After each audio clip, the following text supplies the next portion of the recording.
በስመ አብ ወወልድ ወመንፈስ ቅዱስ አሐዱ አምላክ አሜን። ሰላም እግዚአብሔር ምስ ኩላትኩም ይኹን። ፍትዋት ስድራ ቤት ስዋ ምርኣይስ እንታይ እዩ? ብዙሕ ሻዕ ተፈቲሑ እዩ። ስዋ ምርኣይ ማለት ዝኾነ ነገር ዝኾነ ፅልኢ ዝኾነ ባእሲ እዩ መብዛሕትኡ ግዜ ማለት እዩ። ኣብ ማይ ምውዳቕሲ እንታይ እዩ? ሓፈሻ ፍትሑ ናብ ማይ ክትወድቕ ከለኻ ናብ ዓለማዊ ሂወት ትወድቕ ከም ዘለኻ ወይ ናብ ዓለማዊ ሂወት ተኣቱ ከም ዘለኻ ናብ ሓጢኣት ትወድቕ ከም ዘለኻ ክኸውን ይኽእል። ብኻሊእ ናብ ማይ ወይ ማይ ምሕፃብ ወይ ናብ ማይ ምእታው ከዓ እንታይ ክኾን ይኽእል? ንስሓ ክኸውን ይኽእል። ንስሓ ክትኣቱ ከም ዘለካ ክኸውን ይኽእል። ካብኡ ከዓ ፀበል እውን ክኸውን ይኽእል። ፀበል ክትጥመቕ ከም ዘለካ ቄደር ክትጭደር ከም ዘለካ እውን ክኸውን ይኽእል ማለት እዩ። እና እዚ እዩ ደም ብተደጋጋሚ ይረኣየኒ እዩ እሞ እንታይ ኮን ይኾን? ደም እውን ደም እንጀራ እዩ ብሓደ ገፅ። ካልኣይ ደም ክፈሰካ ከሎ ደምካ ዘፍስስ ርኩስ መንፈስ ከም ዘሎ ክኸውን ይኽእል። ኣብ ፀሎት ዝተወሰነ ሰብ ኣብ መንፈሳዊ ሂወት ዘሎ ሰብ ከዓ እቲ ርኩስ መንፈስ ብደም ተመሲሉ ይወፀሉ ከም ዘሎ ክኸውን ይኽእል። ናይቲ ርኩስ መንፈስ ኣብ ውሽጥና ወይ ብምግቢ ዝኣተየ መተት ንሱ እውን ብደም መልክዕ ይወፅእ ከም ዘሎ ክኸውን ይኽእል ማለት እዩ። ቆልዓ ምውላድ ኸ እንታይ እዩ? ቆልዓ ምውላድ እውን ብዙሕ ሻዕ ተፈቲሑ እዩ። ምናልባት እቲ ቅድም ክብል ዝተሰርሐ ወይም ዝተፈትሑ ሕልምታት ስለ ዘይትከታተልዎም ይመስለኒ እምበር ብዙሕ ግዜስ ተፈቲሑ እዩ ማለት እዩ። እና ቆልዓ ምውላድ ኣብ ትምኒት እንድሕር ዳኣ ሃሊካ ቆልዓ ክትወልድ እቲ ትምኒትካ ከም ዝሳካዕ እግዚኣብሔር ኣምላኽ ከም ዘሳክዐልካ ክኸውን ይኽእል። ካልኣይ ኣብ ሓዳር ተወሲንካ ውላድ ዝኣብየካ እንድሕር እንተኮንካ ውላድ ከም ትረክብ ቆልዓ ከም እትወልድ ክኸውን ይኽእል። ካልእ ቆልዓ ምውላድ ከዓ ካብ ጭንቀት ካብ ሓሳባት ምግልጋል ማለት እዩ። ወይ ካብ ሕማም እውን ክኸውን ይኽእል ማለት እዩ። ኣንጭዋ ምግብኻ ክትበልዖ ረኺብካያስ ከይቀተልካያስ ምስ ተሃድም እንታይ እዩ? ኣንጭዋ ማለት ናይ ምንቀኛ ናይ ሓሳድ ሰላቢ መንፈስ ናይ መተት መንፈስ እያ። መብዛሕትኡ ግዜ ብከምዚኣ ትፍታሕ ማለት እዩ። እና ምግብኻ ትበልዓልካ ዘላ እቲ ፅዒርካ ጊዒርካ ዘምፃኻዮ እግዚኣብሔር ኣምላኽ ዝሃበካ ሃፍቲ ብሰላቢ ይውሰድ ከም ዘሎ ወይ እና ብሓፈሻ እቲ ሃብትኻ ይስለብ ከም ዘሎ ይውሰድ ከም ዘሎ ወይም በረኸት ንከይህልዎ ይኸውን ከም ዘሎ ከምዘይብርክተልካ ማለት እዩ። ተምልጠካ ዘላ ከዓ ቁሩብ ክትብርትዕ ስለ ዘለካ እዩ። ኣብ ፀሎት ምናልባት ስለዘየለካ ወይ ከዓ ስሩዕ ዝኾነ ናይ ፀሎት ናይ ኣምልኮት ሂወት ወይ መንፈሳዊ ሂወት ስለዘይብልካ ክኸውን ይኽእል። በዓል ቤተይሲ ስጋ እንዳሓረደ ናይ ጠሊ ብልዒ ይብለኒ ብሕልሚስ እንታይ ማለት ይኸውን? ሓደ ዘይተጠበሰ ስጋ እንድሕር ዳኣ ኮይኑ ዝቁሉ እቲ ብርንዶ ስጋ ዝበሃል ወይም ጥረ ስጋ እንድሕር ዳኣ ኮይኑ ምንም ፀገም የብሉን። እንጀራ በረኸት እዩ ዝህበክ ዘሎ ሽሻ እዩ ማለት እዩ።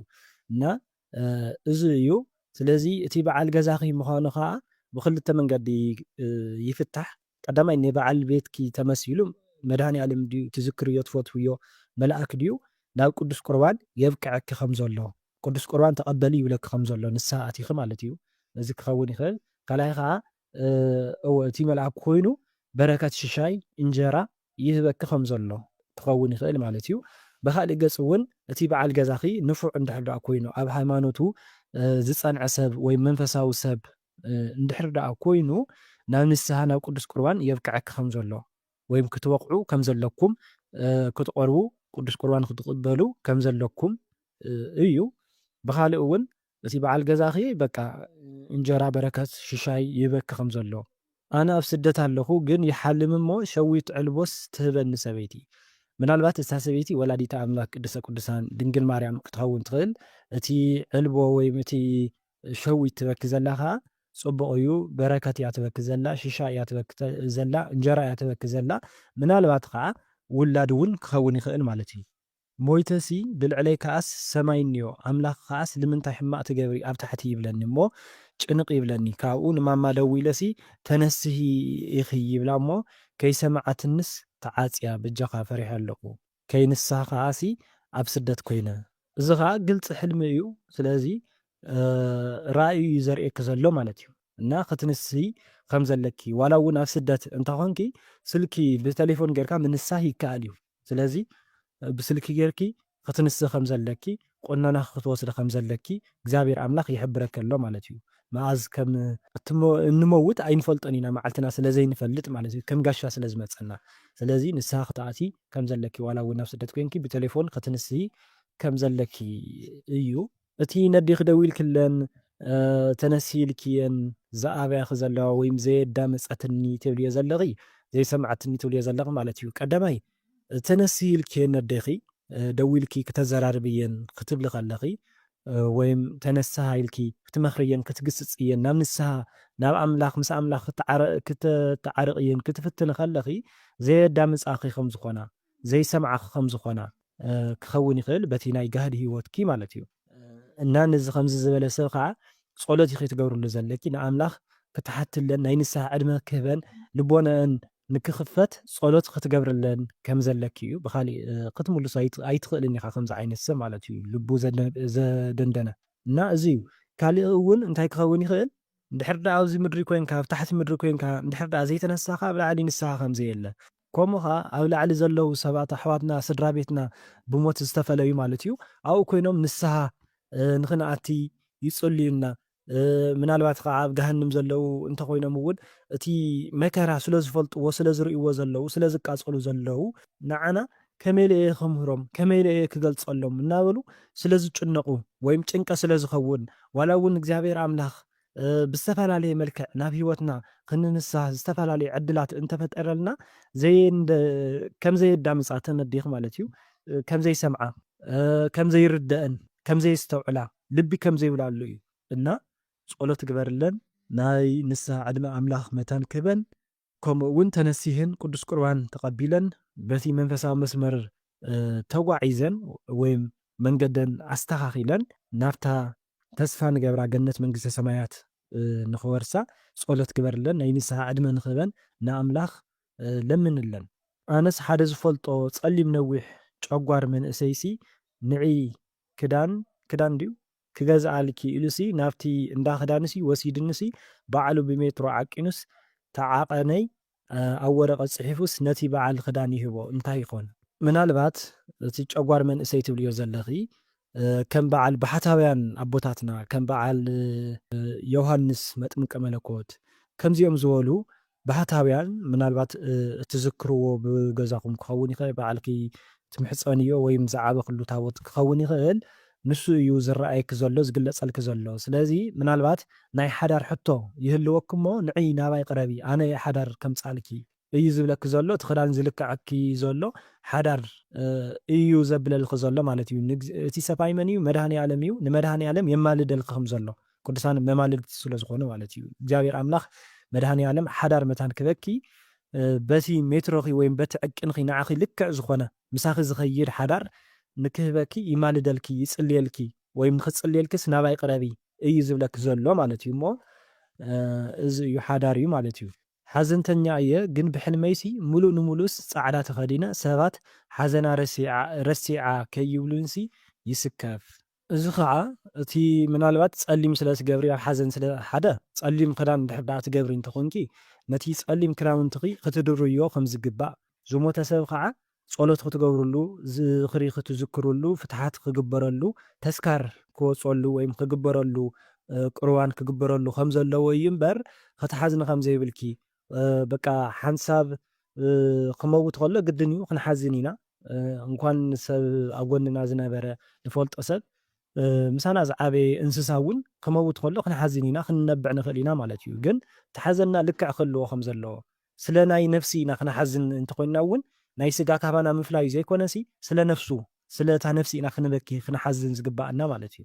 እና እዚ ካብ ኮነ ዘየድሊ ነገራት ፀጉርካ ምልፃይ ድዩ ጸሊም ክዳን ድዩ ከምዝታት ነገራት ክተወግደ ከም ዘለኪ ኢኺ ትሕበር ዘለኺ ማለት እዩ። ነታ ነፍሲ እውን ዕረፍቲ ትኸልእ እያ ከም ዘለኺ እዩ። ሓረግ ኣብ ኣፋፈት ገዛይሲ ዳስ ሰሪሓ ትረኣየኒ እንታይ እዩ እዚ? ሓረግ ጽቡቕ እዩ። ጽላል ቅዱሳን እዩ። ቅዱሳን ኣብ ገዛኺ ይረብሑ ከም ዘለዉ ይበዝሑ ከም ዘለዉ ወላዲተ ኣምላክ ቅድስተ ቅዱሳን ኣብ ገዛኺ ትኸብር ከም ዘላ ወይም ትመጻኪ ከም ዘላ ገዛኺ ትባርኸልኪ ከም ዘላ ክኸውን ይኽእል ሓደ። ብኻሊእ ሓረግ እውን ጸጋ ውህብቶ ዕድል እዩ። ብኻሊእ ሓረግ ውሉድ እውን ክኸውን ይኽእል ማለት እዩ እና ፀጋ ኣምላኽ ዘለዋ ውሉድ ወይም ከም ዘለኪ ከም እትረኽቢ ክኸውን ይኽእል።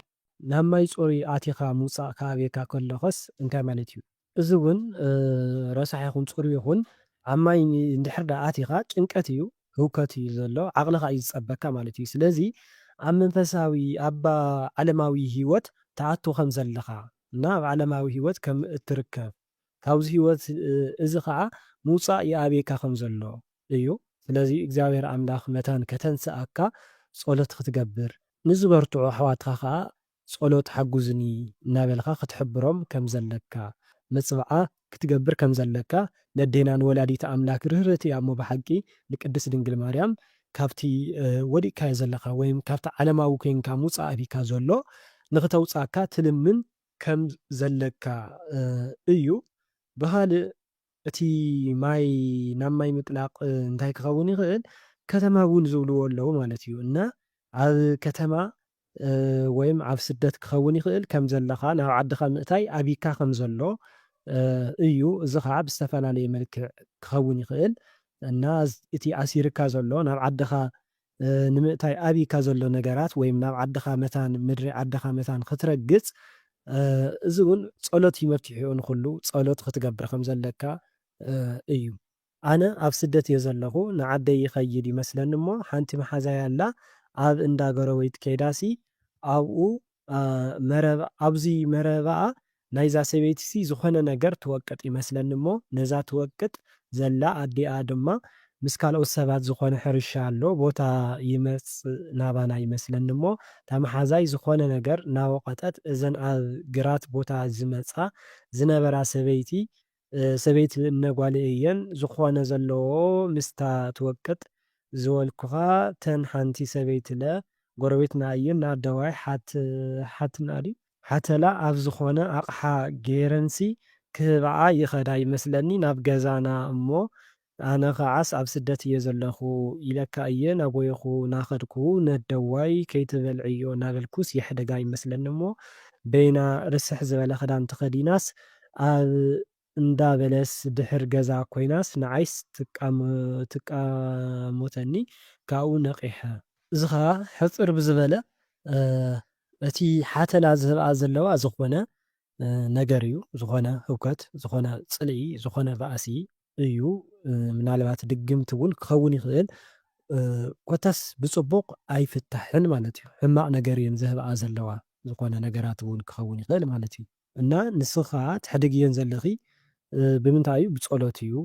ጸሎት ስለትሓስብ እየን ብመንፈስ ከተብል እየን ዘለኺ ማለት እዩ። ስለምንታይ ኣብ ስደት ስለ ዘለኺ እና ካብቲ ዝተሓሰበ ነገራት ንኽወፃ ትገብር እየን ከም ዘለኺ ብጸሎት ብምሕሳብ ወይ ከዓ ክትጽልይለን ከም ዘለኪ ዝኾነ ነገር ተሓሲቡ ክኸውን ይኽእል ኣብ ልዕሊ ኣዴኺ ማለት እዩ እና ብጸሎት ክትሓስብ እየን ክትጽልይለን ከም ዝግባእ ንዕአን ከዓ ደው ኢልኪ ከምዚ ኢልካ ምፍርራሕ ምስ ሰብ ምቅያም እውን ስለ ዘየድሊ ልክዕ ድዩ ዝሕልሚ ትክክለኛ ድዩ ኣይኮነን እውን ስለ ዘይተፈለጠ ማለት እዩ እሞ ጸሎት ንኽገብራ ፀበል ንኽሰትያ ማይ ጸሎት ንኽጥመቓ ትሕብር እየን ከም ዘለኪ ማለት እዩ። እቲ ረሳሕ ክዳን ጌረን ትርእየን ዘለኺ ከዓ ሓደ ብሓጢኣት ወዲቐን ረሲሐን ማለት እዩ እና ኣብ ሓጢኣት ኮይነን ኣብ ዓለማዊ ሂወት ኮይነን ካብ ንስሓ ካብ ኣምላኽ ርሒቐን ኣብ ጭንቀት እውን ክኸውን ይኽእል ማለት እዩ። ኣብ ጭንቀት ከም ዘለዋ ኣብ ፅቡቕ ከም ዘየለዋ ከም ዘይጠዓመን ኣብ ሕማም ኮይነን ሕማም ከም ዘለወን እውን ክኸውን ይኽእል ማለት እዩ እሞ ብሓፈሻ ነዴኺ ብስልኪ ብምድዋል ናብ ፀበል ንኽቐርባ ናብ ንስሓ ሕማቕ ኣሎ ፅቡቕ ኣሎ ማለት እዩ እሞ ናብ ንስሓ ንኽኣትዋ ናብ ቅዱስ ቁርባን ንኽበቕዓ ትምዕድየን ትመኽርየን ተዘራርብየን ትማየጣ ከም ዘለክን እዩ። ቀዳማይ እዚ እዩ። እቲ ካልኣይ ከዓ ምናልባት ከምዚ ዓይነት ሓሳባት ወይም ጥርጥር እንድሕር ሃልይክ ኣብቶም ልዕሊ ጎረቤትኪ ናቱ እውን ክኸውን ይኽእል እዩ ማለት እዩ። ሰይጣን ርኩስ መንፈስ እውን ንኸጨንቐካ ንኸፍርደካ ዘይኸውን ነገር ንኽትገብር ከምዝታት ክሕልመካ ይኽእል ማለት እዩ። ካሊእ ከዓ ምናልባት ኣደይ ከመይ ትህሉ ስድራ ቤተይ ከመይ ይኾኑ እናበልኪ ስለትሓስቢ ስለትጨናነቒ ትርእዮ ዘለኺ ሕልሚ እውን ክኸውን ይኽእል ማለት እዩ። ሓሊመ ነይረ ህፃን ቆልዓሲ ኮይኑሲ ይስምዓኒ እሞ ክልተ ስኑስ ኣውፂኡ ስርየዮ እንታይ ይኸውን? ካልአይቲ ሕልመይ ከዓ ፀጉረይስ ብሓደ ጎኑ ነዊሕ በቲ ሓደ ከዓ ሓፂር ሓሊመ እዙይስ ከስ እንታይ ይኸውን? እቲ ህፃን ቆልዓ ክልተ ስኑ ዝወፀ ትብሎ ዘለኻ መልክዕ ዘይብሉ ብሓፈሻ ቆልዓ ህፃን ቆልዓ ክትርኢ ከለኻ ርኩስ መንፈስ እዩ። ካብኡ ከዓ ቆልዓ ሓዚልካ ወይም ሓፊቕካ እቲ ቆልዓ መልክዕ ዘይብሉ ደምግባት ዘይብሉ ዘፍርሕ ደስ ዘይብል ካብኡ ከዓ ፅዕንዕን ዝብለካ ዝኸብደካ ዓይነት እንድሕር ደኣ ኮይኑ ርኩስ መንፈስ እዩ። ብዙሕ ግዜ ተዘራሪብናሉ ኢና ወይም ተፈቲሑ እዩ ማለት እዩ። ፀጉረይ ብሓደ ገፁ ፅቡቕ ኮይኑ በቲ ሓደ ወይም ነዊሕ ኮይኑ በቲ ሓደ ግን ሓፂር ትብሎ ዘለኻ ወይም ትብልዮ ዘለኺ ሓደ ኣብ ሓዳር ዝተደረኸ እንድሕር ደኣ ኮይኑ ምናልባት ንስኻ መንፈሳዊ ቁም ነገር ትሓስብ ሓዳር እትደሊ ዓይነት ሰብ ትኸውን ትኽእል ወይም ትኾን ትኽእሊ በቲ ሓደ ምሕፃር ከዓ በቲ ሓደ ገፅ እቲ በዓል ገዛኻ ከዓ መንፈሳዊ ክኸውን ዘይደሊ ኣብ መንፈሳዊ ህይወት ዝርብሸኪ መንፈሳዊ ህይወት ንኽትገብሪ ኣብ ሓዳሩ ፅቡቕ ከም ዘይኮነ ክኸውን ይኽእል ማለት እዩ። ብኻልእ ፀጋኻ ይጎድል ከም ዘሎ በረከትካ እቲ ኣምላኽ ዝሃበካ በረከት ይጎድል ከም ዘሎ ፀጋ ኣምላኽ ይርሕቐካ ከም ዘሎ ወይም ሙሉእ ዝኾነ ፀጋ ከም ዘይብልካ ክኸውን ይኽእል ማለት እዩ። ካልእ ናይ ሂወትካ ምስትኽኻል እዩ። ስለዚ ሂወትካ ሙሉእ ንሙሉእ ከም ዘይተስተኻኸለ ወይም ሙሉእ ከም ዘይኮነ ናብ ኣምላኽ እንተቐሪብካ ወይም ኣብቲ ዘለካ ጸሎት እንድሕር ደኣ ፀኒዕካ ትዕግስቲ እንድሕር ደኣ ጌርካ ምስ እግዚኣብሔር ኣምላኽ እንድሕር ደኣ ተመላሊስካ ግን እቲ ሂወትካ ከም ዝስተኻኸል ሙሉእ ከም ዝኸውን ሓደ ዓይነት ከም ዝኸውን ክኸውን ይኽእል። በዚ ብሰለስቲኡ እዩ ዝፍታሕ ማለት እዩ። ኩሉ ግዜ ሲ ጥሪትካ ይጠፍኣኻ እሞ ዘይትረኽበን እንታይ ማለት እዩ? ሓደ ጥሪትካ ዝጠፍአካ ዘሎ ንብረትካ ሃፍትኻ እዩ ዝጠፍእ ዘሎ። ብኻልእ እውን ናተይ ትብሎም ስድራ ቤት ወይም ናተይ ትብሎም መሓዙት ክኾኑ ይኽእሉ ይጠፍኡ ከም ዘለዉ ይርሕቑ ከም ዘለዉ ማለት እዩ። ምጥፋእ ክንብል ከለና ብሞት እውን ኣሎ ብመንፈስ ምርሓቕ እውን ኣሎ ማለት እዩ። ወይም እቲ ፍቕሮምሲ ይርሕቕ ወይም ይቕዝቅዝ ከም ዘሎ ክኸውን ይኽእል።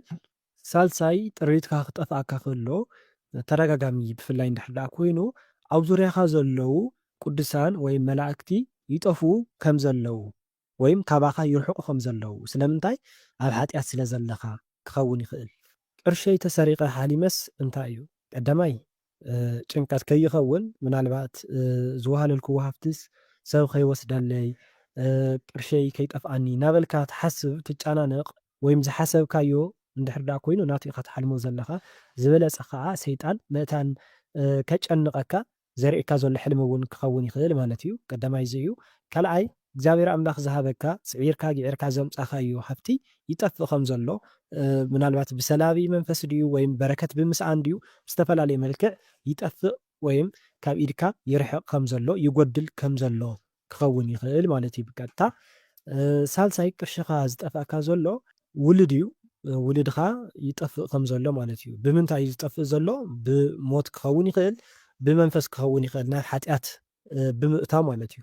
ብነፍስስ ይጠፍእ ከም ዘሎ እውን ክኸውን ይኽእል። የልጄ ተደጋጋሚ የፊት ጥርሷ ሲነቀል ኣየሁ። ናይ ጓልኪ ናይ ቅድሚት ስና ዝንቀል ዘሎ ሓደ ግድን ሞት እንድዩ መብዛሕትኡ ግዜ ሞት እዩ ዝበሃል። ስለዚ ግድን ናታ ሞት እውን ዘይኮነሲ ናይ ቤተሰብ ብፍላይ ከዓ ናይ ስድራ ናይ ኣቦ ገዛ ማለት እዩ ናይ ኣቦ ወይም ናይ እቶም ሽማግለ ናይ ዓብይ ዓዲ ሞት ማለት እዩ። ኣብ ዙርያኹም ዘለዉ ብዕድመ ጥራይ ዘይኮነሲ ኣብ ስድራ ቤትኩም ወይም ኣብ ገዛኹም ዘለዉ ብተሓሳሰባ ሽማግለ ዝኾነ ለባም ዝኾነ ሰብ ናቱ ሞት እውን ክኸውን ይኽእል። በቲ በለ በቲ ፅቡቕ ስለ ዘይኮነ ኣምላከ ቅዱስ ጊዮርጊስ ሕልመይ ቀይረለይ ኢልክን ጸሎት ክትገብራ ኣቡነ ዘበሰማያት ክትብላ መልክዕ ጊዮርጊስ ክተብፅሓ ከም ዘለክን እዩ። ኣናፁሲ ብጣዕሚ ስውሓት ወይም ገጀፍትስ ጭጭጭ ዝብል ድምፂ ገይረንሲ ይርብሻን እሞ ብድሕሪኡ ኣነን ወደይን ካብቲ ዝነበረኦ ቦታ ኣውፂናስ ንድርቤን እቲ ቦታ ከዓ ንእሽተይ ድኳን ኣፍታ ቦታ ከዓስ ንእሽተይ ድኳን ኣላትኒ ኣብኡ እዩ እሞ ከምዚ ኣብ ሓዊ ዝኣቱ ቅምርር ኢለንሲ ይመታ በዝሐን ከዓ 4 እየን። ኣናፁ ብዙሕ ግዜ ተዛሪብና ወይም ተፈቲሑ እዩ ናይ መንቀኛ ናይ መተት መንፈስ ወይም ናይ ሰላቢ መንፈስ እቲ በረከትካ እቲ እንጀራኻ ንኸይበርክተልካ ወይም ካልኦት ሰባት እንዳሰራሕካስ ሓሸዋ ከም ዝኸውን ማለት እዩ። ወይም ውሻይ ከምቲ ዝበሃል ከምኡ ዝገብራልካ ዝነበራ ርኩሳት መናፍስቲ እዮም ማለት እዩ። ሽዑ ተቃፅሎም ዘለካ ከዓ ብፀሎት ብመንፈሳውነት ፀበል ናይ ኣባሃደራ ብፍላይ ማለት እዩ ፀበል ናብቲ ድኳንካ ናብቲ ስራሕካ ብምግባር በዝታት ኢኻ ተቃፅለን ወይም ተውፀን ዘለካ ማለት እዩ። ወይ ከዓ ንክተውፀን ፀበል ግበር ኣብቲ ገዛኻ ፀበል ግበረሉ ናይ ኣባሃደራ ብፍላይ ማለት እዩ። ከምዚ ናይ መተት መንፈስ ቃል ኪዳን ስለ ዘለዎም እዚ እዩ።